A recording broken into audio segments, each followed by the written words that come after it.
Voici quelques éléments de géométrie spatiale dans lesquels on va euh, pouvoir faire des constructions de manière spatiale, euh, des constructions dans l'espace. Bien sûr, on va passer de la 3D, qui est la géométrie dans l'espace, vers une géométrie 2D, mais intégrer cette 3D dans la 2D, parce qu'on va dessiner dans un support. Et support, généralement, c'est du 2D. Bon, une feuille de papier, un écran, bon, c'est de la 2D. Ou tout autre support. On peut avoir même du bois comme support ou n'importe quoi, du fer. Voilà, un support plan. On va faire de la géométrie spatiale à partir euh, de, la, de la représentation 3D dans une vue réelle 2D. Alors ce qui est 3D, c'est du virtuel qui est placé dans la 2D. Donc il y a une forme, on va dire, d'abstraction qui va se... une forme d'abstraction qui risque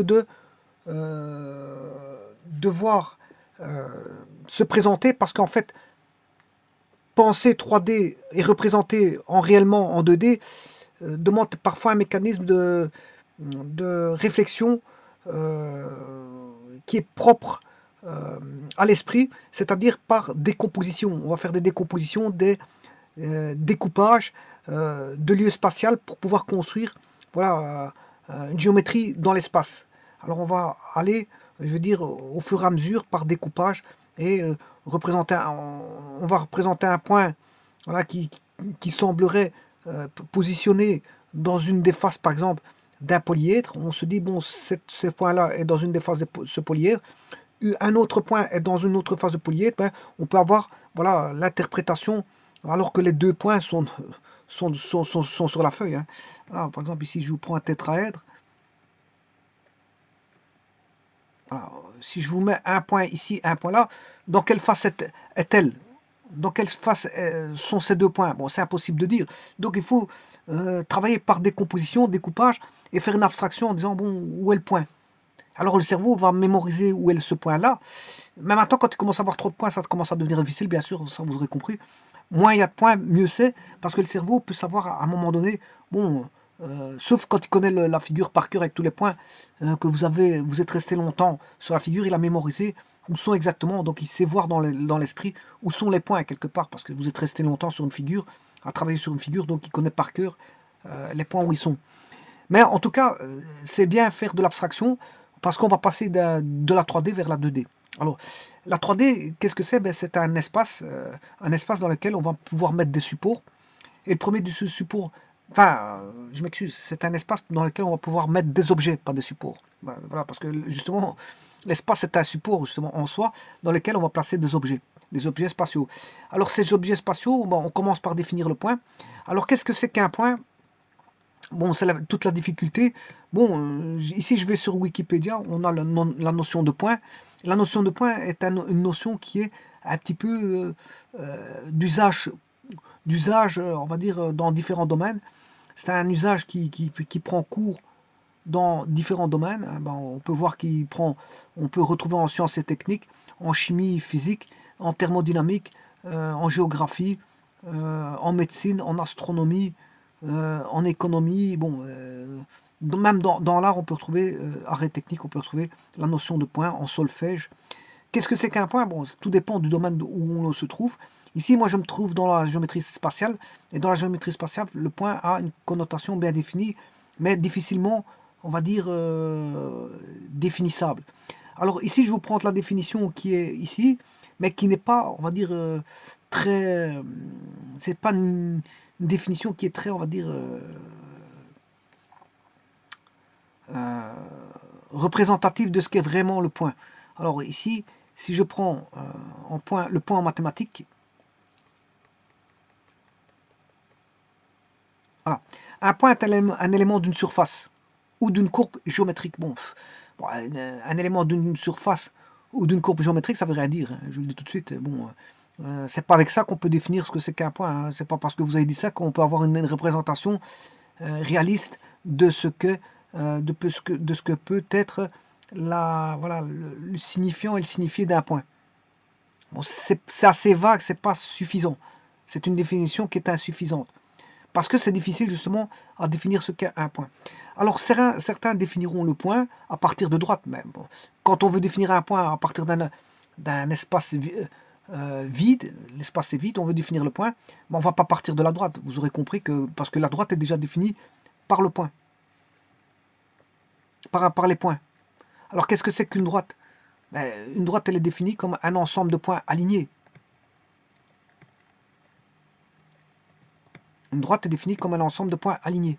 C'est un ensemble de points, et on l'a défini par une lettre, petit d par exemple. C'est un ensemble de points alignés.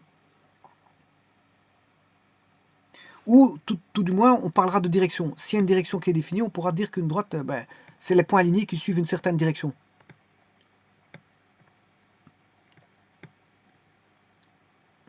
Alors, on a une direction delta. Eh bien, là, en ce moment, on parlera d'une droite, c'est des points alignés qui ont une certaine direction delta. Mais simplement, ici,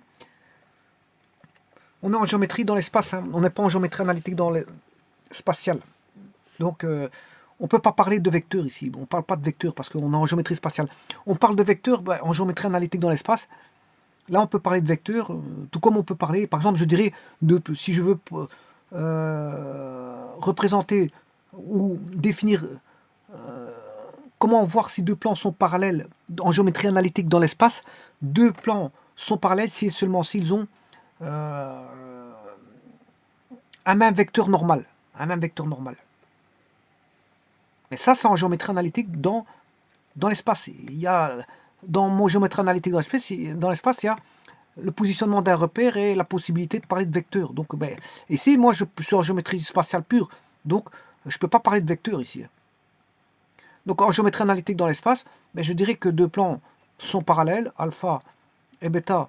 Alpha est parallèle à bêta s'ils ont des vecteurs normaux proportionnels. Donc, j'ai un vecteur directeur un vecteur normal alpha, vecteur normal alpha et un vecteur normal à bêta, et ces vecteurs normaux sont parallèles ou sont proportionnels en termes de vecteurs. Deux plans sont parallèles si seulement s'ils ont même vecteur normal, mais ça c'est en géométrie analytique dans l'espace. C'est en géométrie analytique dans l'espace où on a posé généralement on pose un ROD, c'est-à-dire un repère orthonormé direct, dans lequel va se créer, va découler de ce repère orthonormé direct ce qu'on appelle des équations qui vont en découler, et par la résolution des équations, on peut trouver des lieux, tout ce qui s'ensuit, des distances et tout ce qu'on veut. Des angles, des distances, voilà. Et on retrouve ça par des méthodes de calcul, alors que ici, moi, je suis en géométrie dans l'espace. Hein. Je suis en géométrie dans l'espace ici, c'est un autre domaine. Hein. Voilà, il n'y a pas de repère orthonormé direct, il n'y a pas d'équation, il n'y a pas de vecteur. Donc n'allez pas dire que deux plans sont parallèles ici, s'ils ont des vecteurs, je veux dire, deux plans sont parallèles s'ils ont des vecteurs, s'ils ont un même vecteur normal, ou des vecteurs normaux des vecteurs normaux proportionnels. Là, on ne peut pas dire ça ici parce qu'il n'y a pas de vecteur ici en géométrie dans l'espace. Par contre, en géométrie analytique d'aspect, comme on a des vecteurs, il n'y a pas de problème.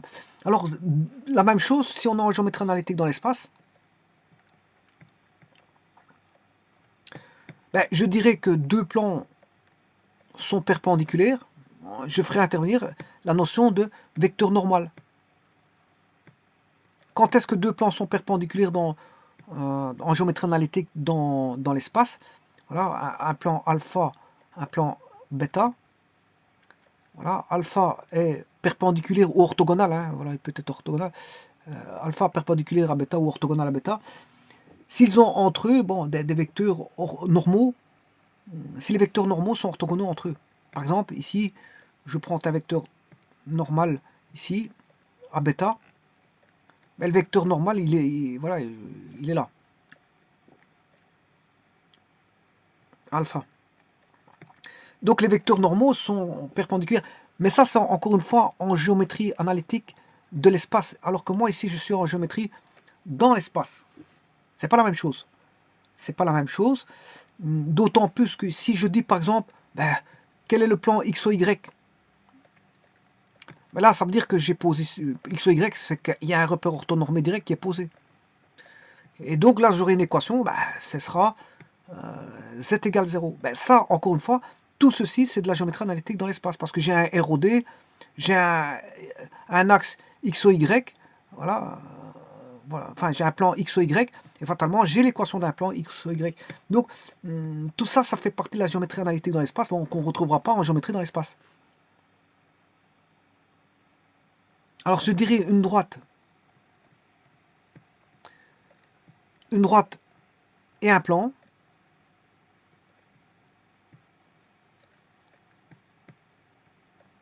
une droite et un plan sont parallèles, c'est seulement s'ils ont des vecteurs directeurs de la droite est un vecteur directeur, enfin ici c'est plutôt, c'est pas parallèle, je m'excuse, je voulais dire perpendiculaire, c'est pas ça que je voulais dire, je m'excuse. C'est pas ça que je voulais dire, je m'excuse, hein. Bon, je rectifie le tir, voilà, c'est pas parallèle, c'est perpendiculaire. Donc la droite D est perpendiculaire au plan alpha, si le vecteur normal de alpha est une direction de la droite delta, tout simplement, si le vecteur de la droite, directeur de la droite, est vecteur normal du plan. Mais ça, encore une fois, je fais intervenir un vecteur, voilà, et donc c'est en géométrie analytique dans l'espace, ou en géométrie vectorielle, parce que là aussi il y a des vecteurs, géométrie vectorielle de l'espace. Alors pas confondre la géométrie vectorielle de l'espace, où il y a la notion de vecteurs qui interviennent dans l'espace, la géométrie analytique de l'espace, où là, on peut avoir, on peut tout avoir, hein. On peut avoir des vecteurs, on peut avoir bien sûr un repère, et on a toujours un repère, on a toujours des équations, et on peut avoir des vecteurs.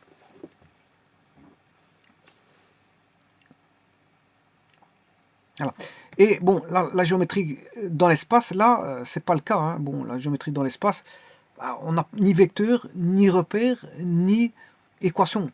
Non, rien de tout ça. C'est ce que je suis en train de vous expliquer. Ce qui veut dire, qu'est-ce que ça a comme incidence? Une grosse incidence, puisqu'en fait, la géométrie dans l'espace, il faudra bannir tout ce qui est, voilà, formule. Généralement, quand vous faites géométrie analytique dans l'espace, vous allez avoir un formulaire qui va concerner, par exemple, le milieu d'un segment, qui va concerner les vecteurs ou des points alignés. Oui, alors, on peut définir, bien sûr, l'équation d'une droite, bien sûr, sous forme vectorielle. Mais ici, dans géométrie dans l'espace, je ne vais pas la définir sous forme vectorielle. Voilà. Ici, j'ai un point que je suis en train de définir. Qu'est-ce que c'est qu'un point? Je vais le définir tout de suite. Mais la droite, vous allez voir que la droite, je ne peux pas la mettre sous forme vectorielle, hein, parce qu'en géométrie analytique vectorielle, on part de l'équation vectorielle, et puis de la paramétrique, et puis l'équation cartésienne, et puis l'équation sous forme de plan, soit réduite ou générale. Mais le problème, c'est que, bon, ici, il n'y a rien de tout ça. Il n'y a rien de tout ça. Il n'y aura pas de vecteur. Donc, je ne peux pas définir la droite comme à partir de, voilà, de la définition d'une direction, puisqu'il n'y a pas de vecteur. Mais en tout cas, ce qu'il n'y aura pas ici, c'est on n'aura pas de repère, on n'aura pas d'équation, on ne fera pas l'égalité de vecteurs, on ne fera pas de calcul.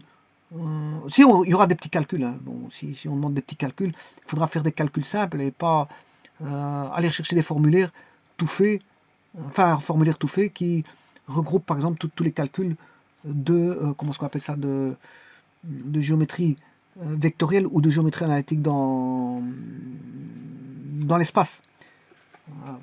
Alors, quand je parle de géométrie vectorielle, on peut avoir le produit scalaire, on peut avoir des vecteurs orthogonaux où le produit scalaire est nul, on peut avoir voilà, le milieu d'un segment, on peut avoir les vecteurs parallèles, des points alignés, des vecteurs collinaires, hein.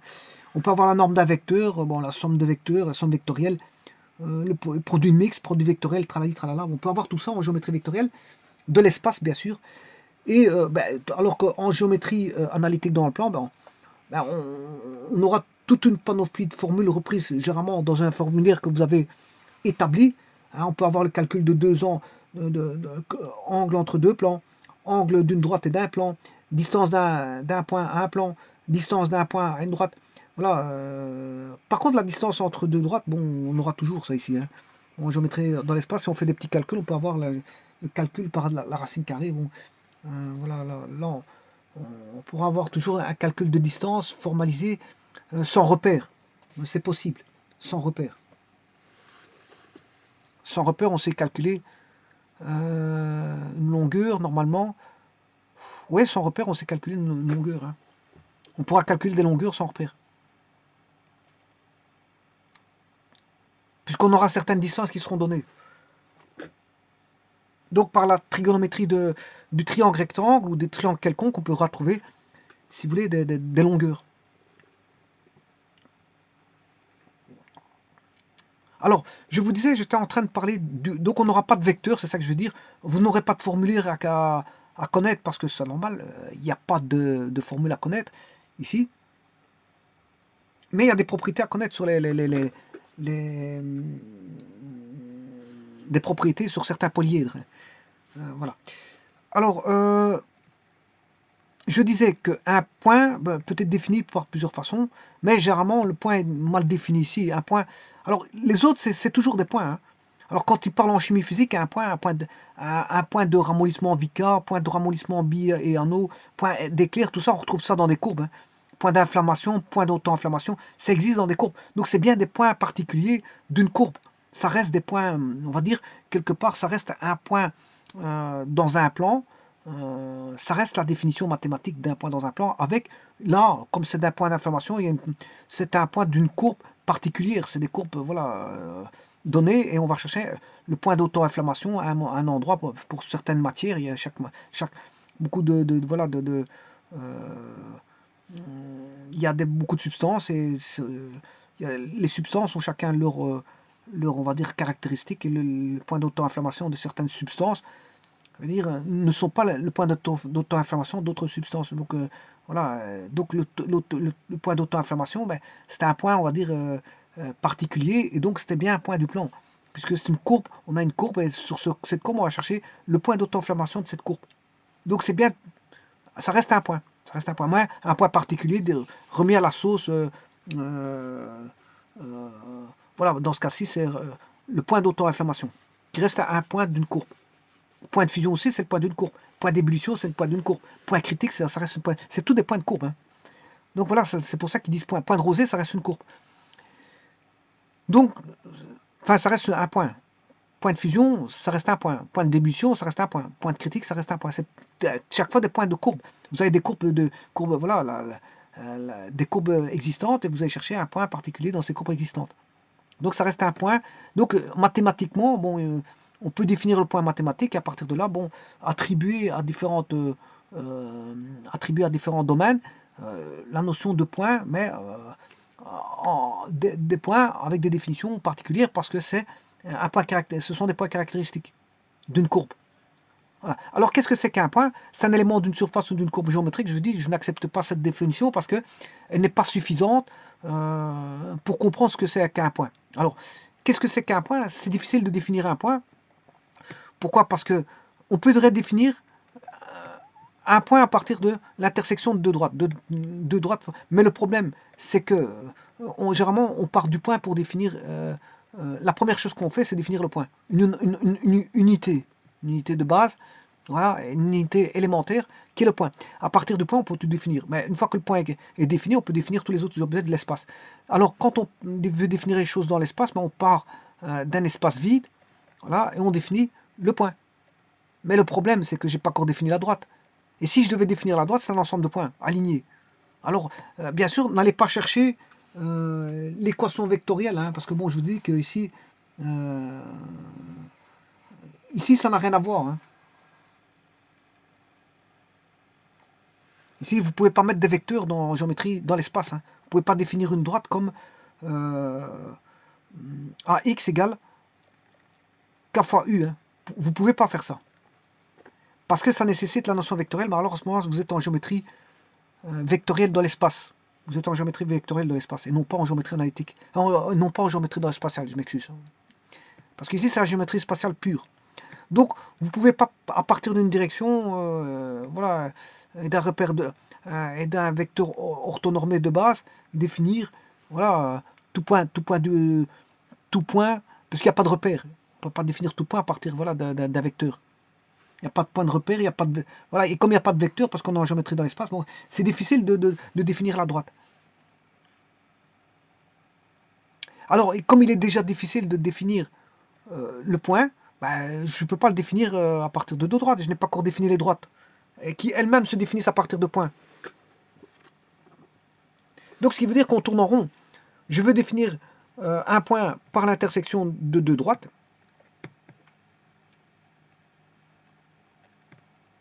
Ah, alors, je vous rappelle que c'est D1 inter D2 égale A, ou D1 inter D2 égale A. Alors, quelle est la différence entre les deux? Ben, il y a une grande différence, mais on peut écrire de la même façon. Pourquoi il y a une grande différence? Parce que ça, c'est unique, hein, le point A est unique. Alors là, je le considère comme un singleton d'un ensemble. Donc, c'est le singleton de l'élément A, alors que ça, c'est l'élément A. C'est l'élément A. Et alors, de toute façon, on peut écrire les deux écritures. Je voulais inscrire dans une vidéo. Que j'écrive l'une ou l'autre, c'est pareil. Hein. J'ai un élément unique qui est A, et je l'interprète comme étant soit un singleton de l'élément ou un élément de singleton. Et les écritures, toutes les deux écritures sont possibles, avec accolade ou sans accolade, sans ambiguïté. Il n'y a aucune ambiguïté possible. Mais en tout cas, je définis la notion de plan par l'intersection de deux droites. Voilà, j'ai l'intersection de droite D1, D2, et j'en fais, je crée la définition de point. Donc, je pourrais définir le point comme l'intersection de droite. Mais le problème, c'est que la droite est définie comme un ensemble de points alignés. Bon, ça, c'est un petit peu embêtant parce que c'est un petit peu embêtant. C'est un petit peu embêtant parce que bon, là, je n'ai pas de direction possible pour la définir. Hein. Donc, ne me dites pas que je vais créer par des vecteurs. Parce que je ne suis pas en géométrie analytique vectorielle, donc enfin géométrie vectorielle de l'espace, donc je ne peux pas définir à partir d'une direction. Voilà, donc c'est un petit peu embêtant. Donc on est limité ici pour définir les choses. Donc je pars de la droite pour définir le point, mais je définis le point, la droite à partir de points. Bon, voilà. Donc comme ça vous le savez, bon, c'est une difficulté à créer la définition, d'avoir la définition d'un point. Alors que le point, c'est une notion qui se répercute dans de nombreux domaines, vous pouvez le constater ici, hein, en chimie, physique, thermodynamique, géographie, astronomie, médecine, économie, travail. Mais ce sont des points, bien sûr, ce sont des points de courbe. Et le courbe, on a des courbes dans le plan ou dans l'espace. Ce sont des hypersurfaces. Voilà, en économie, on retrouve beaucoup des hypersurfaces ou alors des courbes dans le plan. Voilà, ça dépend. Ça dépend. On peut avoir des courbes dans le plan ou des courbes dans l'espace. Alors en thermodynamique, on retrouve beaucoup des courbes dans l'espace, pour vous dire, qui sont des hypersurfaces. Bon, donc en géométrie spatiale, on retrouve le point. Avec le point, bien, on construit la droite. On peut construire la droite. Donc on a le point, une droite, la construction de la droite, et bien sûr, on peut définir un plan. Alors, un plan,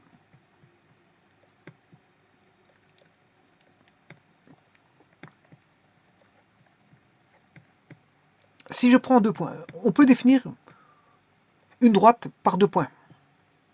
J'ai deux points, A, B. Donc, vous voyez que si vous avez défini ce que c'est qu'un point, ben, je peux définir la droite. La droite, c'est, on va dire, c'est le support. Le support.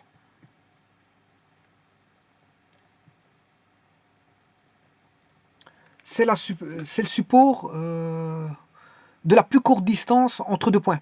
Le support de la plus courte distance entre deux points. Alors, la plus courte distance entre deux points, ben, c'est le segment. C'est le segment AB. Voilà. Mais le segment est un support de la droite. Parce que le segment AB,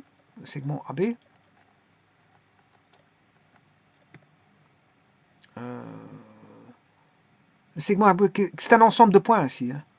Donc c'est un groupement. C'est un groupement de points. Donc on a un ensemble. Ben, c'est inclus dans l'ensemble D. Voilà. Donc le segment AB est inclus dans D. Parce que D est un ensemble de points. Donc on a un ensemble dans un autre ensemble. Le segment AB c'est un ensemble de points. Voilà. Et la droite D c'est un autre ensemble de points. Voilà. Et donc on a un ensemble qui regroupe, qui est repris dans un... AB est une partie de D si vous voulez. Voilà. Et donc, qu'est-ce que c'est que la droite? C'est le support de la plus courte distance. La droite est vue comme le support de la plus courte distance entre deux points. Et la plus courte distance entre deux points, ben, c'est le segment. Et donc, la droite est un support du segment, parce que la droite est une partie, enfin le segment est une partie de la droite. Le segment est une partie de la droite. Ouais, donc voilà, je vous rappelle qu'un segment, on sait mesurer la longueur d'un segment. Hein. Voilà. Mais une droite, c'est infini, on ne sait pas mesurer une droite. C'est un ensemble de points infini. Hein. Voilà. Tout comme une demi-droite, bon, elle a un point d'ancrage, un point de début en A, et puis elle est infinie dans un sens ou dans l'autre, enfin peu importe. Ici, on a une demi-droite, c'est la demi-droite que je vais appeler AB, on ne sait pas la mesurer non plus. Voilà. Elle est limitée en A mais pas en B. Donc je pourrais faire ceci. Ça c'est la demi-droite AB. On ne sait pas mesurer une demi-droite, ni une droite. Par contre, on sait mesurer un segment de droite. Voilà. Donc quand on a défini ces objets-là, je peux définir donc la droite, s'il a été défini de manière vulgarisée, mais pas forcément, on va dire, pas forcément précise, parce que la précision, ça va être difficile d'atteindre la précision de la définition d'un point, je vous le dis tout de suite. Pris comme élément esselé sans faire intervenir la notion de droite. Ça va être très difficile. Très difficile. Bon, maintenant, une fois que le point est défini, bon, je peux définir la droite, ça, il n'y a aucun problème. Une fois qu'on a défini une unité de base qui est le point, bon, je peux définir la droite à partir de 2 points, par exemple. Voilà. Alors maintenant, le plan, on peut définir la droite à partir de 2 points, voilà. Mais un plan, je ne peux pas le définir à partir de 2 points, parce que par 2 points, je peux faire passer une infinité de plans. Vous voyez, si j'ai ces 2 points-là, A, B, le plan, il peut valoir ceci, comme il peut valoir ceci, tout en incluant tous les deux AB. Ils incluent tous les deux AB. Donc, c'est pour vous dire qu'il y a une infinité de plans qui passent par la droite AB. Donc, il y a une infinité de droites qui passent par la droite AB. Donc, je ne peux pas le définir par 2 points. Et c'est valable pour 3 points. Si je mets 3 points alignés, ça n'ira pas. Donc, définir un plan par 2 points, c'est pas possible, parce qu'il y a une infinité de plans qui passent par AB. Quoi qu'on aura quand même une direction, hein, mais ça ne suffit pas, on a quand même une infinité de plans. Je crois qu'il ne reste plus qu'une infinité simple de plans. Alors que si vous retirez les AB, on a une infinité double de plans. Donc on aurait une infinité double de plans dans l'espace, mais si maintenant vous mettez une direction donnée, il n'y en a plus qu'une infinité simple. Et donc il ne reste plus qu'une infinité simple de plans. Voilà, mais c'est pas un plan précis, c'est une infinité simple de plans. Voilà. Alors maintenant, si vous mettez 3 points alignés, ça ne marchera pas non plus, parce qu'on aura toujours une infinité simple de plans, ni 4 points non plus. Donc tout ce qui est aligné, ça ne marchera pas pour définir un plan. Donc vous l'aurez compris qu'il suffit de 3 points, mais il faut que ces 3 points soient de facto non alignés. Si on a 3 points non alignés, à ce moment on peut dessiner un plan. Donc 3 points non alignés déterminer un plan. Voilà, 3 points non alignés. Donc, en d'autres termes, je dirais, pour définir le plan, un plan est déterminé par 3 points non alignés. Un plan est défini par 3 points non alignés. Alors, maintenant qu'on a un point, qu'on peut représenter un point, unité de base qu'on retrouve en géométrie spatiale, une fois qu'on peut définir la droite, une fois qu'on peut définir le plan, on est parti pour la construction de beaucoup de choses dans l'espace et faire de la géométrie dans l'espace. Alors la première des choses, on peut dessiner des surfaces ou des volumes ou ce qu'on appelle des solides dans l'espace. Alors les solides, on peut avoir déjà les polyèdres. Les polyèdres sont des solides qui sont limités de toutes parts par des portions de plan. Ce sont des portions de plan qui forment des faces. Alors si je prends par exemple le tétraèdre, le tétraèdre, c'est formé de triangles équilatéraux, je m'excuse, de triangles, je m'excuse, s'ils sont équilatéraux, c'est un triangle, c'est un tétraèdre régulier. Alors, il est composé de 1, 2, 3, 4 sommets, qui sont bien sûr 4 points. Voilà. Alors, ici, il est composé d'arêtes, qui est l'arête AB, qui sont des portions de droite, puisque si je sais définir la droite, je sais définir la portion de droite, qui est un segment AB, voilà, qui est mesurable, hein, qui forme ce qu'on appelle un côté. Je peux construire donc des points. Je peux mettre des points dans l'espace maintenant. Je peux mettre des points appartenant à l'espace. Je peux mettre des segments qui font partie de l'espace. Et je peux mettre bien sûr des arêtes. Et faire des figures fermées. Voilà, et créer des portions de plan qu'on appelle des faces. Ici, j'aurai des faces. Donc, j'aurai ici 4 sommets et donc 4 faces. J'aurai 4 sommets, 4 faces. Et 4 faces, c'est ce qu'on appelle un tétraèdre. Pas pour autant qu'on s'est constitué de triangle. Ici, ce sera constitué de triangle, il n'y a pas de problème. Voilà, on aura 4 sommets, 4 faces. 1, 2, 3, 4, oui, c'est bien 4 faces. Puisqu'on aura la face ABC, portion de plan ABC, portion de plan ACD, portion de plan ABD et portion de plan BCD. Donc on aura bien un solide limité de toutes parts par ici 4 faces, puisque c'est un tétraèdre. Et alors bon, on aura bien sûr ici 6 arêtes, hein, parce qu'il y aura AB, AC, AB, AC, AD, ça fait 3 arêtes. Puis j'aurai BC, BD, ça fait 2 arêtes en plus, ça fait 5 arêtes. Et la dernière arête, c'est CD. Bon, on a 6 arêtes. Donc on a 4 sommets, 6 arêtes et 4 faces. C'est ce qu'on appelle un tétraèdre. Et alors, suivant le tétraèdre, on a différents types de tétraèdres, réguliers, trirectangles, orthocentriques, c'est-à-dire toutes les hauteurs se joignent au même point de concours. Donc ça, c'est un tétraèdre orthocentrique. On a différents types en fonction du triangle que l'on va avoir en possession sur le solide.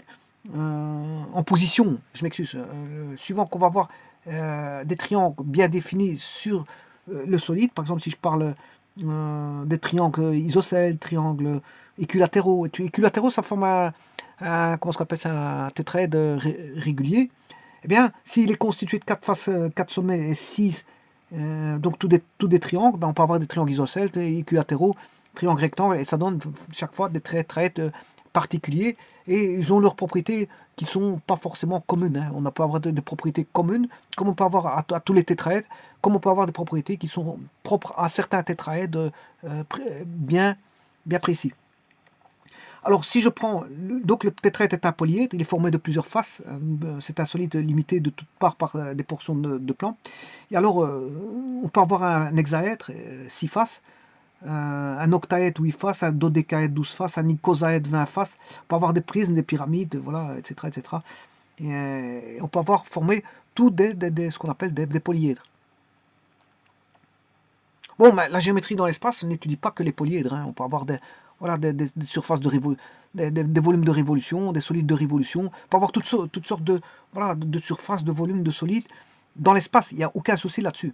Aucun souci. On peut faire l'étude voilà. Alors on peut faire des études d'intersection, des études de points de percée, des études de plans de section, des études de ce qu'on veut. Voilà. Mais sans passer par un ROD et sans passer par des vecteurs et sans passer bien sûr par des équations. Quoique bon, on peut avoir des équations, c'est des petits calculs, hein, pour avoir des petits calculs, et ça peut induire une recherche de données, donc on peut passer par des systèmes d'équations, mais ça n'a rien à voir avec la géométrie analytique dans l'espace. Voilà. La géométrie analytique dans l'espace, bon, vous avez un fascicule avec des formules, et il faut adapter les formules en fonction de ce qui est demandé. Alors, bon, que va-t-on faire en géométrie dans l'espace?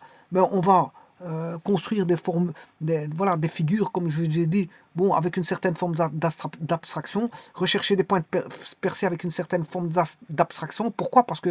Pourquoi l'abstraction? Ben, c'est parce qu'il y a une certaine virtualité, on est en 2D, on doit dessiner la 3D dans la 2D. Alors, il y a plusieurs mécanismes de création de 2D dans la 3D, enfin de la 3D dans la 2D, ben, ces mécanismes, c'est ce qu'on appelle qui sont standardisés, c'est dessinés via ce qu'on appelle ça des processus en fonction d'angle.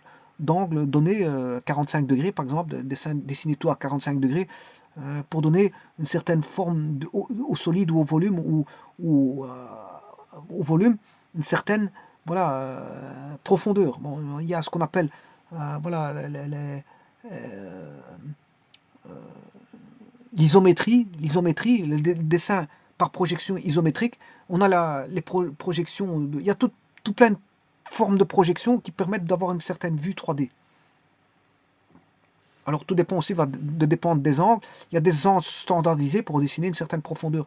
Mais il y a des, voilà, de géométries, on peut avoir des géométries projectives qui font en sorte de voir une certaine forme de 3D. Bon, et ça, on applique ça en dessin. En dessin, dans des cours de dessin, bon, on a une certaine, si on veut dessiner, je veux dire, voilà, une certaine vue en 3D par rapport à un horizon, ben voilà, on manipule des angles bien définis, euh, des projections des droites, euh, par des droites, on essaie d'avoir une certaine perception de la 3D. Bon, il y a différentes méthodes, différentes techniques et différentes, voilà, types voilà, de projections, hein, c'est ça que je vous dis. Bon, une projection n'est pas l'autre, hein, voilà. Donc, et c'est ça, on aura une forme d'abstraction parce qu'il faudra représenter des choses qui sont en 2D, enfin, qui sont en 3D, qui doivent être perçues sur le papier ou sur le support, qui peut être du bois, du dessin, du bois, du carton. On peut dessiner sur une imprimante 3D, tout tralala. Ben, le support, on s'en fout. Ça peut être voilà, un écran. Voilà. On peut dessiner de la 3D sur un écran, sur de la peau, ceux qui font de la. Voilà, comment est-ce qu'on appelle ça, je sais plus comment est-ce qu'on appelle ça, le tatouage. Euh, euh, je vais dessiner sur une casquette, voilà, un lion en 3D, ben, je peux faire ça sur une casquette, hein, par de la couture, hein, par de la couture. Tout dépend de c'est quoi le support. C'est du tissu, c'est de la peau, c'est du papier, voilà, c'est du papier glacé, c'est du carton, c'est du fer, c'est du bois. On peut dessiner le support, voilà, pour dessiner voilà, faire de la géométrie spatiale. On a tout mille et un supports possibles. L'ordinateur, l'informatique, peut nous aider aussi à dessiner de la 3D. Voilà, par des logiciels. Par exemple, ici, je peux dessiner, faire de la 3D ici, faire un dessin en 3D à partir voilà, de logiciel Paint. Donc, maintenant que vous savez ça, je vais voir les propriétés, euh, quelques propriétés dans l'espace, sachant que maintenant je viens de définir les objets possibles et imaginables que l'on peut retrouver dans l'espace. Grâce à déjà avec un point, une droite et un plan, une droite, on peut formaliser les segments, et grâce aux segments, au point et au plan, ben, on peut aller très loin. On peut aller très loin en géométrie dans l'espace. On peut faire énormément déjà, rien qu'avec ça. Bien sûr, tout ça va induire la notion, voilà, de polyèdre, euh, de volume de solide de révolution, etc.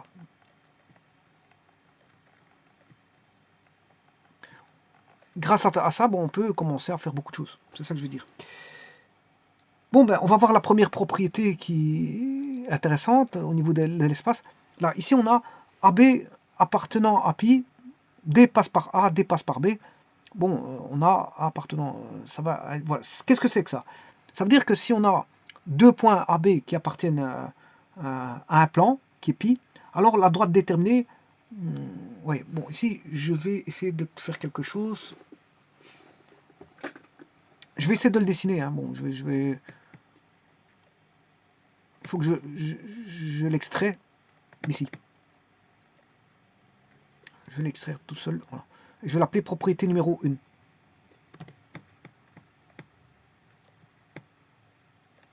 Je vais indiquer propriété numéro 1. Propriété numéro 1. Alors sachez qu'on est dans l'espace, hein, et pas géométrie analytique dans l'espace. On est dans l'espace à proprement parler. Donc n'allez pas parler de vecteurs ou quoi que ce soit. Je vous le répète encore une fois, ni d'équation, ni de repères orthonormés. Donc ça n'a rien à voir avec tout ça. Propriété numéro 1 que je vais mettre ici, la voici. Alors, on a une incidence, vous voyez que là, ça va impliquer quelque chose, vous voyez la flèche bleue. Alors, on a AB appartenant au plan. Ça veut dire que si deux points appartiennent à un plan,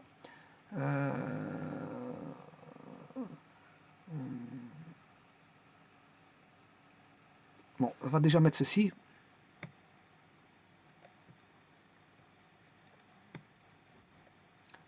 A, B appartiennent à un plan que j'appelle pi.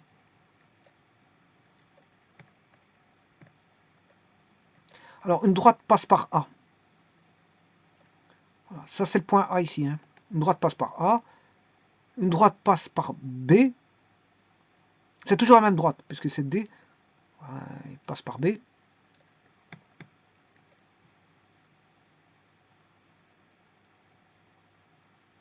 Ça implique que la droite est incluse dans le plan. Ben, effectivement, ça c'est tout à fait vrai. C'est tout à fait vrai. Bon, ça implique... Parce que pourquoi? Alors, avant de commencer de vous dire ceci, je peux écrire D appartient au plan pi, où D est inclus dans le plan pi. Pourquoi? Parce que D c'est un ensemble de points. Je pourrais voir comme un ensemble de points est inclus dans un ensemble de points, ou je peux dire que la droite est vue comme voilà, comme un élément de singleton. Voilà, un élément de singleton. Voilà, j'ai un élément de singleton. D appartient à pi. Là, il est vu comme un élément de singleton. Là, D, c'est un ensemble de points. Il est fatalement un ensemble de points. On peut être inclus dans un ensemble de points. Alors, je vous avais montré tout ça. Comment? Avec une vidéo qui concernait, bon, Socrate est mortel. Tous les mortels, tous les hommes sont mortels. Tous les hommes sont mortels. Et donc, Socrate est mortel. Voilà. Alors là, Socrate, c'est un élément unique, il est tout seul. Donc, si je prends, c'est un élément de singleton. Voilà. L'élément de singleton appartient au mortel. C'est un élément unique. Hein. Voilà, il appartient au mortel. L'homme, tous les hommes, c'est un ensemble. L'ensemble est inclus dans un ensemble des mortels, c'est tout à fait normal. Mais donc, comme Socrate, c'est un élément unique, puisque je dis que S est un élément unique, il appartient à M, puisque là, bon, c'est une entité de singleton, c'est un élément unique, voilà, eh bien, ça implique que Socrate appartient au mortel. Maintenant, si je dis, c'est un syllogisme, hein, bien sûr, c'est ce que je suis en train de voir, si je dis Socrate est inclus dans les mortels, là, ça veut dire qu'on a le singleton élément Socrate, parce qu'il reste unique, hein, Socrate, il est tout seul là, voilà, mais il est vu comme élément d'un ensemble qui serait un singleton. Le singleton élément Socrate est inclus dans M. Tous les hommes, bien sûr, ça c'est un ensemble, un groupe de personnes est inclus dans un ensemble M. Et donc ça va induire que Socrate est inclus dans M. Donc d'un côté, la réflexion là, elle est bonne. Parce que Socrate est unique. Socrate est unique, c'est un élément tout seul. Tous les hommes, c'est un ensemble. Socrate est unique, bon, je peux le prendre en tant qu'élément ou singleton ou élément d'un singleton ou singleton d'un élément. Alors là, il est singleton d'un élément et là, il est élément d'un singleton. Alors, pas confondre les deux. Alors, de toute façon, on a la même voilà, le même raisonnement arrive à deux conclusions qui sont différentes, mais quelque part, c'est la même chose. Bon, qu'on dise S appartient à M ou S est inclus dans M, c'est un syllogisme. On peut utiliser aussi bien une appellation qu'une autre. Il n'y a aucun problème là-dessus. Sauf si les grammairiens, je ne sais pas comment on appelle ça, les logiciens ou les grammairiens peuvent faire une nuance suivant leur desiderata. Ils peuvent dire que c'est soit indifférent, à ce moment-là, ils peuvent écrire soit que ça appartient ou c'est inclus, ou soit ils peuvent dire oui, mais non, là, je ne considère pas que c'est pas indifférent, mais ils sont différents parce que je l'ai pris comme soit un élément de singleton ou un singleton d'élément. Donc voilà, donc là, les grammairiens, les grammaticalistes, ou je ne sais pas comment on appelle ça, ils peuvent faire une nuance. Ils peuvent faire une nuance. Et dire, bon, là, j'ai pris l'appartenance. Là, j'ai pris l'inclusion. Voilà. Alors que d'un autre côté, on peut écrire indifféremment, puisqu'en fait, c'est un syllogisme qui amène à des conclusions identiques. Enfin, des conclusions, je veux dire, des conclusions qui paraissent identiques. Enfin, on va dire, à partir de raisonnements, comment est-ce qu'on appelle ça, de propositions, mais la déduction, la conclusion, ben, va ramener, je veux dire, à la même conclusion. Donc, on peut utiliser indifféremment l'appartenance que l'inclusion, pour autant que, je veux dire, il n'y a pas de confusion possible. Si maintenant des logiciens désirent faire des amalgamés, ils peuvent le faire. Hein. Ils peuvent se dire, non, là j'ai pris l'appartenance ou l'inclusion. Voilà. Ça dépend du sens que l'on peut interpréter. Mais en tout cas, ici, je peux prendre D appartient à pi ou D est inclus dans pi, c'est le même. Mais généralement, on écrit D inclus dans pi. Alors, qu'est-ce que ça veut dire ça? AB appartient à pi. Voilà, AB appartient à pi. Ça veut dire que si deux points appartiennent à un plan, alors la droite déterminée par ces deux points qui sont AB est dans le plan. Voilà, c'est simplement ça. Alors je dis qu'ici, A appartient à la droite, B appartient à la droite. Ben, c'est normal parce que A appartient au plan, B appartient au plan. A appartient à la droite, B appartient à la droite. Ben, qu'est-ce qu'on peut dire? Ben, que D, on peut en conclure que D appartient au plan. Voilà. Alors je vous ai dit que je peux écrire tout ça indifféremment. A c'est un singleton, je peux écrire A appartient au plan ou A est inclus au plan. Je peux écrire de deux façons. A, B appartient au plan. D'ailleurs, regardez ce que je vais faire. A est inclus au plan. Je vais faire exprès. Parce que je peux écrire indifféremment, parce que je viens de vous expliquer le syllogisme où il y a une indifférence puisqu'on a un élément unique qui est un point. Ici, on a un point qui est un élément unique. Il n'y a pas de problème. Je le considère, même encore, quoique on aurait un élément comme la droite ici, c'est un ensemble de points, je peux le considérer, la droite en tant que singleton. Voilà. À la place de prendre l'ensemble de points D inclus dans le plan, je peux dire ben, D est un élément unique. Bon, donc c'est l'élément d'un singleton. Bon, je peux dire la droite appartient au plan. Ou je peux voir ça comme la droite est un ensemble de points, ben, je l'inclus. Qui est inclus dans une autre partie. La partie droite, l'ensemble de points qui forment la partie droite est une partie voilà, du plan. Donc ici, on va dire qu'il est pris comme singleton, enfin comme élément d'un singleton. Et là, c'est un ensemble d'éléments qui sont des points de la droite qui sont inclus dans le plan. Alors je rappelle que la droite ici est infinie. Hein. Et voilà, le plan est infini aussi. Alors ici, je l'ai fait exprès, j'ai écrit A inclus dans pi, c'est pour bien vous faire comprendre que je peux utiliser l'une ou l'autre appellation. Hein. A est inclus dans le plan, ou B appartient au plan. Alors idem pour la droite, A appartient à la droite, et je vais le faire exprès. Bon, exprès, c'est pas pour vous dérouter, mais c'est pour vous dire que les écritures, toutes ces écritures-là sont bonnes. D'après le syllogisme, ce que je viens de vous expliquer, que voilà, quand on a un élément unique, ben, voilà, je peux prendre que j'appartienne à qu'il appartienne ou qu'il prend. Ça dépend si vous le considérez en tant qu'unité, entité élémentaire. Et un point, c'est élémentaire. Donc, il n'y a pas de problème. Alors, B, vous allez me dire, ouais, mais pourquoi inclusion? Pourquoi B est inclus dans la droite? Ben, c'est parce qu'en fait, là, il est considéré comme singleton d'un élément. Donc, je prends, c'est comme si j'avais B, voilà, singleton. Ben, s'il n'y a pas d'amalgame possible, j'écris tout simplement, à place de mettre ceci, je mets B. Voilà.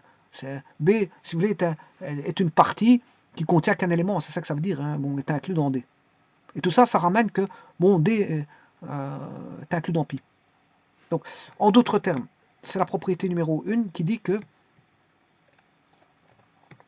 je vais l'écrire, si deux points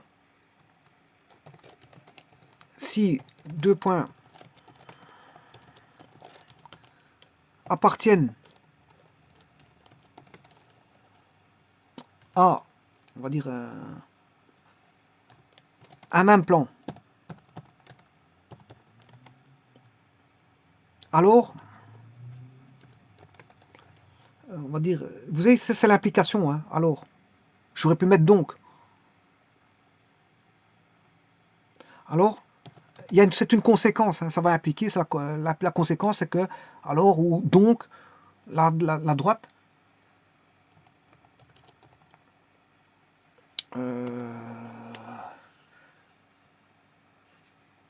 déterminée par ces deux points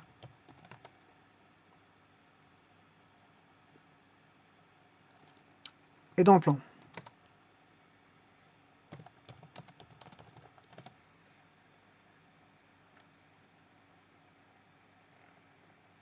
Si deux points appartiennent à un même plan, donc AB appartient à pi, alors la droite déterminée par ces deux points, donc la droite déterminée par ces deux points, c'est la droite D qui passe par AB. Alors je ne l'ai pas marqué, je vais marquer ici, D passe par AB, ben, D appartient au plan. Ou D est inclus dans le plan. Alors remarquez ici le verbe copule être, être. Hein. Être. Alors, le être ici, je considère que je ne suis pas logicien et je ne désire pas faire de distinguo. Donc, ici, il n'y a pas de distinguo. Je dis que l'écriture est indifférente. D appartient ou D est inclus. Donc, quand je dis deux points est dans le plan, ben, ça veut dire que D appartient au plan ou D est inclus dans le plan. C'est ce que ça veut dire. Parce que je ne fais pas de distinguo comme pourrait faire un grammaticien, ou enfin, je ne sais pas comment ce qu'on dit, un grammairien, je ne sais pas comment ce qu'on dit. Bon, allez voir sur le dictionnaire, mais bon, voilà. Et un logicien, quelqu'un qui s'occupe de logique, mais il peut faire un distinguo s'il en a envie par rapport à un sens qu'il voudrait voilà, donner. Mais ici, c'est pas le cas. Le verbe copule, être, ici, il n'y a pas d'ambiguïté, c'est les deux en même temps. C'est aussi bien être appartient ou inclus. Bon, donc ça c'est facile, c'est normal. Si A appartient à un plan, B appartient à un plan, ben, la droite qui passe par AB, ben, elle appartient aussi au plan parce que c'est normal. Parce que, oui, et ça veut dire passe. Hein. La droite passe par A, la droite passe par B. Bon, A appartient à D, B appartient à D, voilà. Ça, c'est la propriété numéro 1. Maintenant, je vais voir la seconde propriété.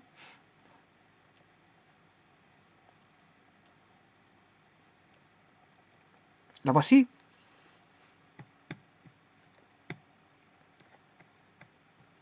Alors, vous voyez bien qu'il y a une application, vous le voyez avec la flèche bleue. En gros, il y a une grosse flèche bleue, donc c'est une application. Donc ça veut dire qu'il y a une conséquence qui va... alors, c'est quoi ça? Ça veut dire que A appartient au plan pi1. Alors j'aurais pu dire A inclus dans pi1 et A inclus dans pi2. Ben, ici, bon, je viens de vous expliquer que je pourrais le faire, il n'y a pas de problème. Bon, il n'y a pas d'ambiguïté là-dessus. Mais ici, je vais prendre A appartenant à pi1. Donc si je prends pi1, voilà, A, il appartient à ce plan, mais il appartient aussi à un second plan. Alors, je vois qu'il y a deux plans, pi1, pi2, est différent du vide, mais que pi1, pi2 passe par A. On va dessiner ça. Alors, j'ai pi1, pi2, pi1, pi2, et c'est séquent, hein, parce que vous voyez, pi1 inter pi2 appartient à A, passe par A, donc ça veut dire qu'il passe... Là, il y a une droite. Hein. Vous savez très bien que quand on a l'intersection de deux plans, d'ailleurs en géométrie analytique dans l'espace, on peut mettre une droite vue comme intersection de deux plans sous forme soit réduite ou généralisée. Voilà. Donc ici, on a un point A. Voilà, j'ai un point A. Donc pi1 inter pi2 passe par A. Donc pi1 inter pi2 égale à D. Oui, c'est ça. Donc ça, en fait, qu'est-ce que ça veut dire ça? Je pourrais le mettre en français aussi. Alors, il y a juste une petite chose, encore une fois. Bon, j'aurais pu mettre A est inclus dans pi pour les mêmes raisons que je viens d'expliquer à l'instant. Bon, voilà, c'est la même chose. Hein. A inclus dans pi ou A appartient à pi, c'est la même chose. Bon, c'est équivalent parce que j'ai un élément, j'ai qu'un élément A est un point. Je le prends comme un point. Même combien même on aurait un ensemble de points, ben, je peux le considérer comme un singleton si j'en ai envie. Alors à ce moment-là, je prends comment, dans le sens de, de singleton d'éléments. De singleton d'éléments. Donc quand vous mettez des accolades, ici je l'ai pris en tant que singleton d'éléments. Singleton d'éléments. Bon, si j'enlève l'accolade, je prends en tant qu'ensemble de points. Si je fais ça, c'est en tant qu'ensemble de points. Bon, alors on va écrire cette propriété-là. Bon, pas compliqué non plus. Alors la conséquence, c'est que la droite va passer par A. C'est normal. C'est tout à fait normal. Pourquoi? Parce que ici, on a A appartient à deux plans.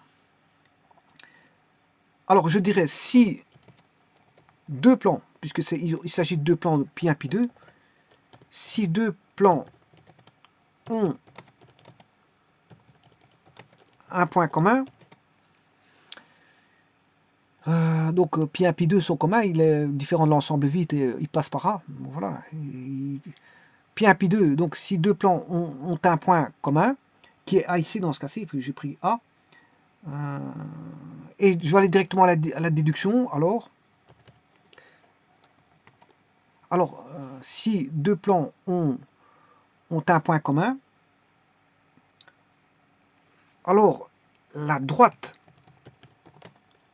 déterminée par ces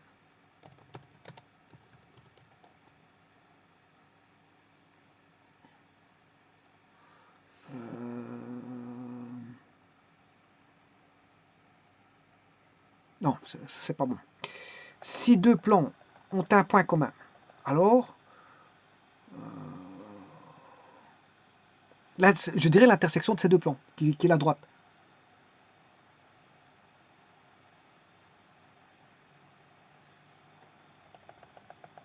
Alors je dirais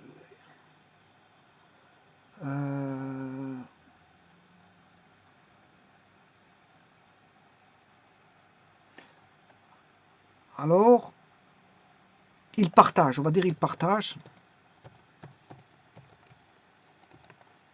Quand je dis ils, ce sont les deux plans, partagent une droite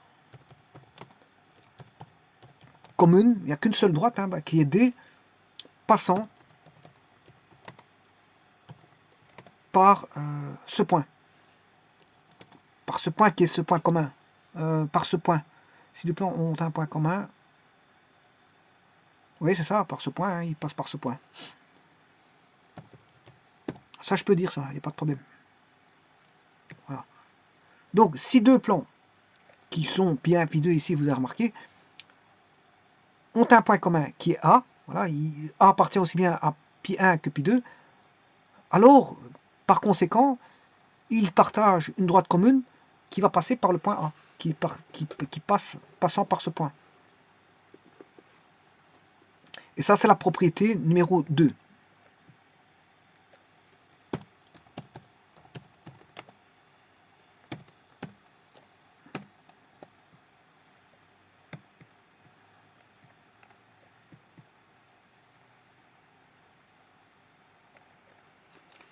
On va de ce pas aller à la propriété numéro 3. Donc ça, c'est la 3. C'est la propriété numéro 3. Alors, qu'est-ce qu'il dit ici? C'est simple. Si on a deux plans alpha, bêta,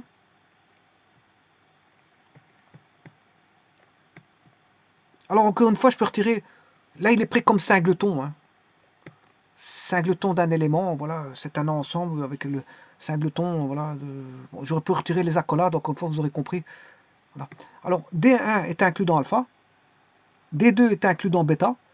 Si D1 inter D2 égale un point d'intersection, je peux retirer l'accolade, c'est pas un problème, parce que je peux prendre comme singleton d'un élément, l'élément d'un singleton. Eh bien, ça veut dire que A appartient à D, ou si vous voulez, en d'autres termes aussi, A est inclus dans D, parce que là, je l'entrevois comme le singleton A est inclus dans D.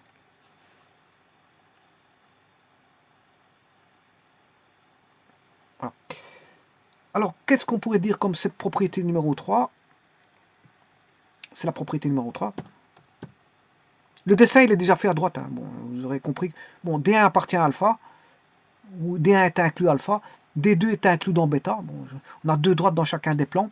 Les deux plans sont séquents, je vous le dis tout de suite, bon, parce que vous voyez qu'alpha inter bêta égale la droite D. Voilà, et que D inter D2 va se couper en A. Voilà, et que A, ça veut dire que A appartient à la droite. Alors c'est la propriété numéro 3.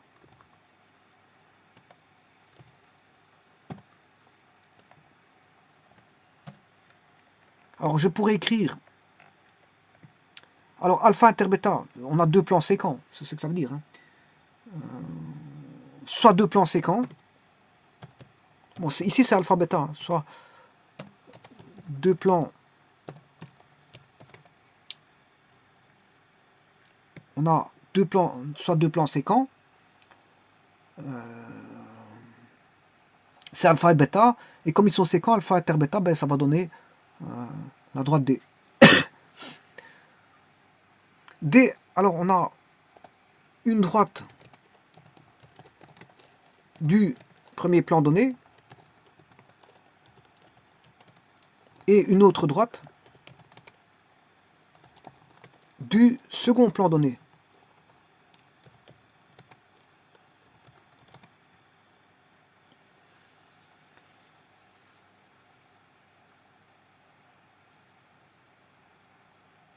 Alors maintenant, si on a D1 qui a un point commun avec D2,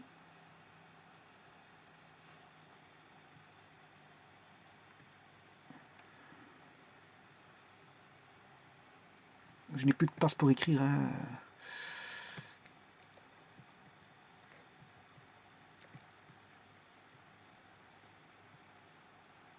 Je pourrais mettre ça ici. Bon. Propriété numéro 3.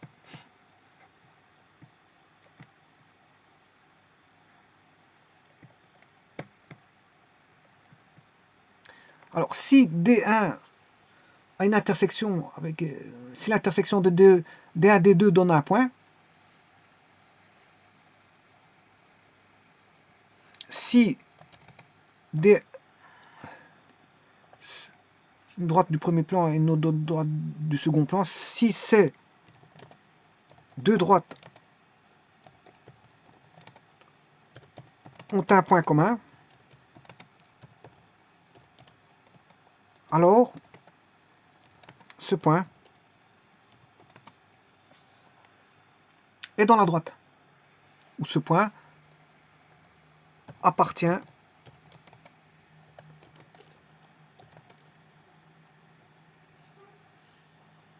à cette droite. Alors quand je dis cette droite, c'est cette droite commune. Donc soit deux plans alpha bêta, bon ils sont séquents, ça veut dire qu'alpha inter bêta, bon, il y a une intersection qui est une droite. Alors soit deux plans séquents, une droite du premier plan et une autre du second plan, c'est une autre droite du second plan. Donc on a tout ça, hein. En fait on a soit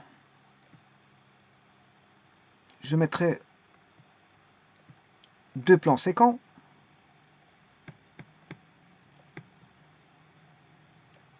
une droite du premier plan et une autre du second plan. Si, alors là il y a une condition, hein, c'est la condition si ces deux droites ont un point commun, donc je parle la droite du premier plan qui est D1 et la droite du second plan qui est D2, si ces deux droites D1 et D2 ont un point commun, alors ce point commun qui est A, bien sûr, appartient à cette droite. À la droite, donc,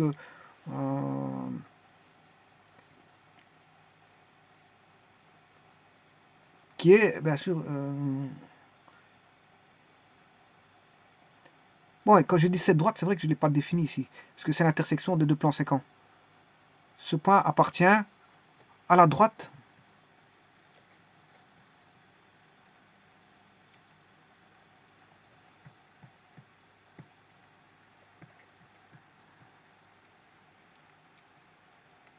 à la droite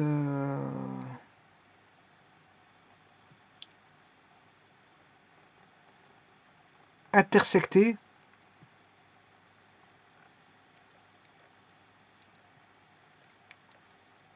par les deux plans séquents.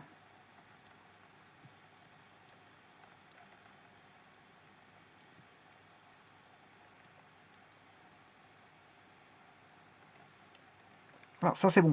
Donc on a soit deux plans séquents, alpha, bêta, une droite du premier plan, D1 appartenant à alpha, D2 appartenant à bêta, parce que c'est une autre du second plan, donc elle a une seconde droite du second plan qui est bêta. Si ces deux droites, donc D1, D2, ont un point commun qui est A, alors ce point A, ce point appartient à la droite intersectée par les deux plans séquents, effectivement, parce que les deux plans séquents vont donner B. Voilà, et ça c'est la propriété numéro 3. Propriété numéro 4, ça concerne un parallélisme. Ça concerne un parallélisme. Donc ici on a, bon c'est assez simple, celle-ci c'est une propriété assez simple. Si D est parallèle au plan alpha, le plan alpha, vous le voyez où ce qu'il est, hein, je l'ai mis là-bas. Ça c'est le plan alpha. Voilà. On a une droite D. Et ils vous disent que signifie une droite parallèle à un plan. Alors, on n'est pas en géométrie analytique dans l'espace, hein, donc n'allez pas me parler de vecteurs. Hein. Ça n'a rien à voir ici, je vous ai dit que tout est différent. Une droite qui est parallèle à alpha, c'est tout simplement équivalent de dire qu'il existe. Il existe une droite D', elle existe, hein, parce que je peux trouver toutes des droites dans le plan alpha qui ne sont pas parallèles à, voilà, qui ne sont pas parallèles à D, mais il en existe certaines qui sont parallèles à D. On peut toujours trouver des droites parallèles à D, pour autant que D soit parallèle à alpha. Donc voilà. Et bien sûr, ici, j'ai pris D disjoint, D inter alpha et disjoint.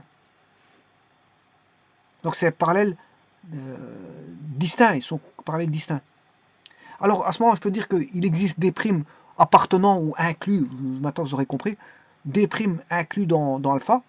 Donc il existe une droite D' inclus dans alpha, telle que D' parallèle, D' soit parallèle à D. Donc pour définir le parallélisme entre une droite et un plan, ben, on définit le parallélisme entre deux droites dont une est contenue. On peut toujours trouver une droite contenue dans le plan qui est parallèle à la droite voilà, qui est parallèle au plan. Donc il existe une droite dans le plan, il existera toujours une droite parce que la droite est parallèle au plan, il existera toujours une droite inclus dans le plan pour lequel cette droite-là est parallèle à la droite qui est parallèle au plan, c'est-à-dire à D. Et maintenant, si D est inclus dans alpha, là on n'a plus ce cas-là, c'est plus disjoint. Là, à ce moment-là, vous aurez compris que D est directement parallèle à alpha, sans aucun problème. Voilà, c'est un cas de figure où D est sur le plan alpha. Bon, mais comment peut-on dire ça? C'est droite et plan parallèle. Une droite est parallèle à un plan. S'il existe une droite appartenant à alpha telle que cette droite soit parallèle à la droite parallèle au plan. On va dire ça comme ça. Bon, ça c'est la propriété numéro 4. Propriété numéro 4. Alors maintenant, je vais voir la propriété numéro... Ça c'est la 3. La 4. Je vais voir la propriété numéro 5. Alors maintenant, il ne s'agit plus d'une droite et d'un plan, mais de deux plans. Quand est-ce qu'on dit en géométrie dans l'espace que deux plans sont parallèles? Eh bien, deux plans sont parallèles, c'est-à-dire alpha est parallèle à bêta. Ça équivaut à dire... Donc il faut que je mette ceci, ou si vous voulez ceci, hein. Comme je l'ai fait de l'autre côté. Ouais, ça équivaut à dire, parce que ça implique dans les deux sens. Hein. C'est une implication dans ce sens-là et dans l'autre sens. Voilà. Donc ça équivaut. Ouais, parce que s'il existe une droite D inclus dans alpha telle que D' parallèle à D, on peut dire que D est parallèle à alpha. Tout comme si D est parallèle à alpha, on peut dire qu'il existe une droite D' inclus dans alpha telle que D' parallèle à D. Bon, et ça, j'ai pris le cas où D inter alpha est disjoint, c'est-à-dire est égal à l'ensemble vide. Mais ici, c'est pareil. Quand est-ce que deux plans sont parallèles? Ben, ça équivaut à dire, ou ça implique de dire qu'il existe une droite D1, D2, inclus dans alpha, que ces deux droites séquentes, D1, D2, qui sont inclus dans alpha, c'est-à-dire des droites séquentes, ça veut dire que D inter D2 égale un point A, ça veut dire que les deux droites séquentes sont parallèles à bêta. Donc ça veut dire que parler du parallélisme d'une droite, ici c'est le parallélisme d'une droite et d'un plan, je vais vous montrer ici, ben, le parallélisme d'une droite et d'un plan revient à ramener une autre droite et de confronter cette droite à la droite dans le plan. Donc en fait ça revient à un parallélisme de deux droites. Parallélisme d'une droite et d'un plan revient au parallélisme de deux droites, parce qu'il suffit de trouver, il existe des primes telles que qui soient inclus dans alpha, qui soient parallèles à D. Donc vous voyez, le parallélisme entre D et alpha revient au parallélisme de D, D'. Par contre, ici, le parallélisme entre deux plans revient à quoi? Ben, c'est un peu la même chose. Pour dire que alpha est parallèle à bêta, ben, ça veut dire qu'il existe deux droites incluses cette fois-ci dans le plan, qui sont séquents, et ces deux droites séquentes sont parallèles à bêta. C'est ça que ça veut dire. Bon, et en d'autres termes, s'il existe deux droites, séquentes qui sont parallèles à bêta, et qui sont inclus dans alpha, ben, ça veut dire qu'alpha et bêta sont parallèles. Voilà. Alors maintenant,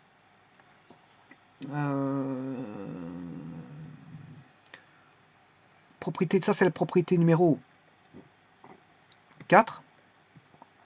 Parallélisme, hein, propriété numéro 5, parallélisme entre deux plans. Donc, il suffit d'aller chercher deux droites séquentes qui sont incluses dans le plan. Et si ces deux droites séquentes sont parallèles à bêta, c'est qu'alpha est parallèle à bêta. C'est ça que ça veut dire. Propriété numéro 6.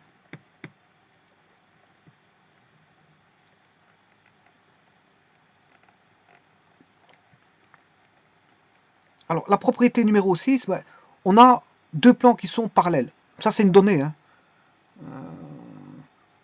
On a, si deux plans sont parallèles, je dirais que c'est une donnée. Hein. C'est si, c'est une condition. Si vous avez ceci, hein. Alors on a une application, vous voyez dans le fond. Hein. Bon, je ne vais pas vous le cacher. Si, bon, ça c'est une donnée. Si l'application elle est là, hein, ça va impliquer ceci, ça a une conséquence. Mais la conséquence, il faut d'abord avoir alpha parallèle à bêta. Voilà, il faut déjà, si on a ceci, et que on coupe alpha inter gamma, je l'ai coupé par gamma ici. Voilà, alpha inter gamma égale D1. Voilà, l'intersection de alpha gamma c'est D1. L'intersection de alpha bêta gamma c'est D2. Eh bien, vous aurez compris que D1 est parallèle à D2. Pourquoi? Parce que vous avez coupé par un plan quelconque deux plans parallèles. Donc, ce plan quelconque va couper les deux plans parallèles suivant deux directions qui seront parallèles. Donc, deux droites parallèles. Donc, c'est tout à fait logique que vous ayez retrouvé. C'est pour ça que vous allez retrouver, voilà, alpha inter gamma égale D1. Voilà, et bêta inter gamma vaudra D2. Donc vous allez avoir D1 parallèle à D2. Pourquoi? Parce que c'est la conséquence qu'alpha est parallèle à bêta, que vous coupez par un plan, quelconque alpha bêta. Donc fatalement, vous allez avoir les intersections de gamma avec alpha bêta, comme ils sont parallèles, ben vous allez avoir gamma qui va avoir l'intersection de alpha gamma va donner une certaine direction, l'intersection gamma bêta va donner une certaine direction, et ces directions sont les mêmes parce qu'alpha bêta est parallèle. Donc, et ces directions sont données par deux droites, D1, D2. Donc, alpha bêta, alpha parallèle à bêta. Donc, comment est-ce qu'on pourrait dire ça? Si deux plans sont parallèles, alors tout plan qui coupe, j'ai bien dit tout plan, hein, qui coupe l'un, coupe l'autre, et les intersections sont parallèles. Je peux l'écrire. Bon, ici, je n'ai pas beaucoup de place pour l'écrire, mais je vais essayer de le faire. Bon. Bon, pour ça, ça va demander une réduction de... un redimensionnement. Voilà. On commence par dire si deux plans sont parallèles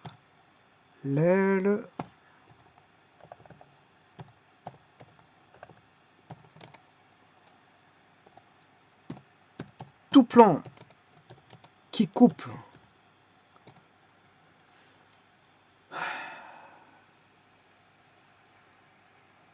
tout plan qui coupe alpha, donc qui coupe 1,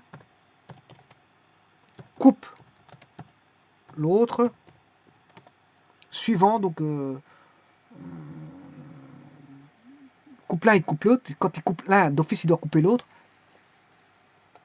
Et les intersections qui sont les droites, les intersections sont parallèles.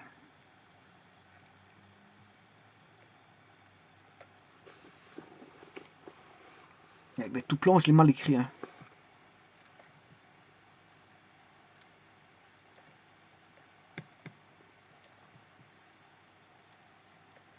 Tout plan qui coupe l'un, coupe l'autre, et les intersections sont parallèles. Ça c'est évident comme chose. Bon, ça c'est la propriété 6. Je vais voir la propriété 7. La voici. La 7. Alors, on a alpha parallèle à D, bêta parallèle à D, alpha inter bêta égale D1, et vous aurez compris que D1 parallèle à D. Donc on a une droite parallèle à un plan, cette même droite parallèle à un autre plan, donc ça veut dire que la droite est parallèle à deux plans. Donc ça veut dire que l'intersection des deux plans est une droite, bien sûr, et les deux droites sont parallèles. Voilà, donc bien sûr, vous avez donc alpha parallèle à D, bêta parallèle à toujours D, ce même D, que l'intersection alpha-bêta va donner D1 ici, voilà, et que D1 est parallèle à D. Ça aura comme conséquence ceci. Voilà. Alors, comment pourrait-on formuler ceci? Bon, bien sûr, je vais laisser de l'espace pour écrire parce que j'ai plus de place. On pourrait dire si alpha est parallèle à, si un plan, enfin, on va dire si deux plans, parce qu'ils sont parallèles tous les deux à D. Si deux plans sont parallèles à, si deux plans, je dirais même que ces deux plans sont séquents parce qu'il faut avoir D1. Si deux plans séquents sont parallèles à une même droite, alors leur intersection qui est D1 ben, est parallèle à cette droite D. Alors, ça, je peux écrire ça. Donc, si deux plans séquents sont parallèles à une... Je pourrais dire ça comme ça. Hein, si les deux plans séquents sont parallèles à une même droite,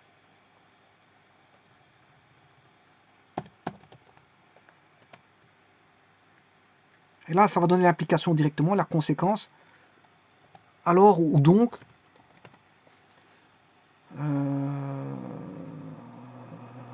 D1 parallèle à D, donc il faut dire que je dise D1.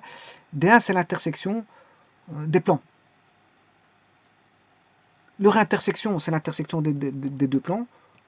Leur intersection est parallèle à cette droite. Donc à la droite D. Voilà. Et ça, c'est la propriété numéro 7.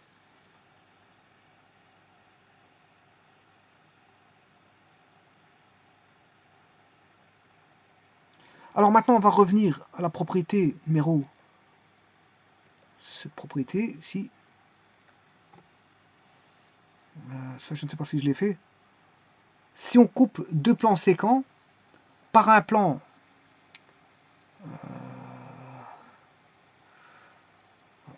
Si on coupe deux plans séquents par un plan parallèle à leur intersection, alors les intersections sont parallèles à cette intersection.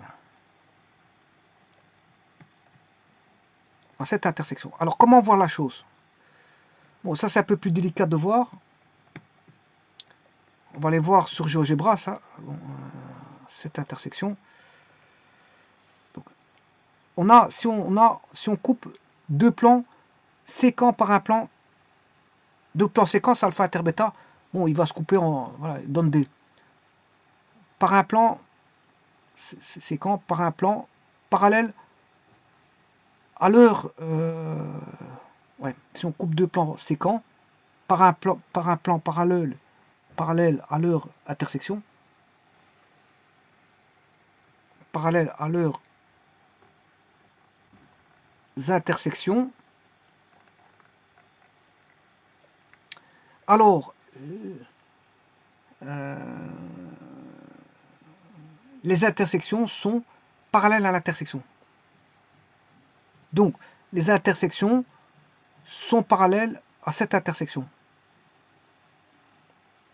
Donc, alpha inter bêta égale D, on a une droite. Hein.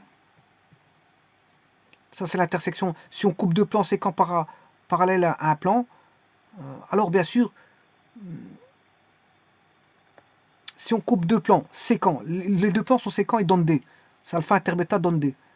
Alors, on coupe par un plan parallèle qui est gamma, gamma parallèle à D. Voilà, donc gamma est parallèle à D. Il est parallèle à leur intersection. D étant l'intersection d'alpha inter bêta, ouais, c'est juste. Alors, les intersections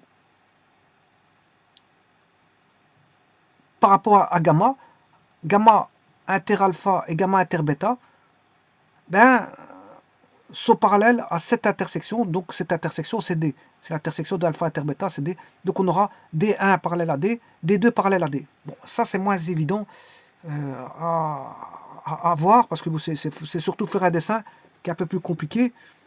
Donc, à ce moment-là, je vais aller sur GeoGebra. Alors, ça veut dire que... Ça veut dire quoi? Ça veut dire que ici, pourtant qu'il ne m'a pas bloqué je mets le blic.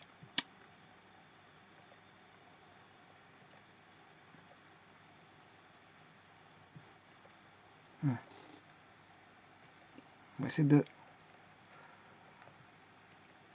À mon avis,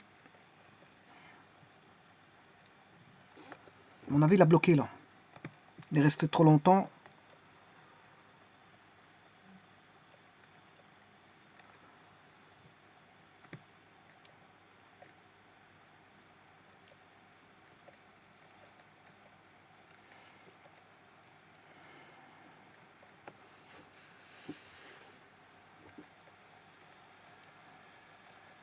Si ça pouvait m'aider un tout petit peu là, mais apparemment...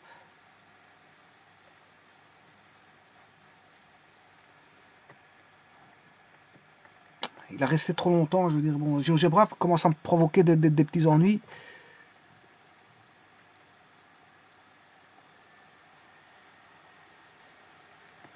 Bon, pour ces deux dernières propriétés, je peux les faire dans une vidéo séparée, parce qu'apparemment, GeoGebra m'a complètement bloqué le... De toute façon, il reste deux propriétés qui sont plus ou moins, on va dire, similaires.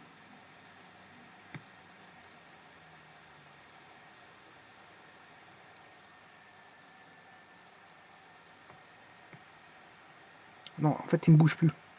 Bon, je vais régler ce problème-là. Il me reste deux propriétés. Bon, en tout cas, je vais déjà résumer les premières propriétés. Voilà, la première, la deuxième, la troisième, la quatrième, la cinquième, la sixième, la septième. Ouais, la septième, c'est celle-là, elle a été vue. Donc, la huitième. Voilà, et je suis arrivé à la huitième, mais ici, bon, GeoGebra ne fonctionne plus. Et il m'en reste après une dernière, une neuvième. Mais je vais faire une vidéo supplémentaire, c'est pas un problème. Je vous remercie.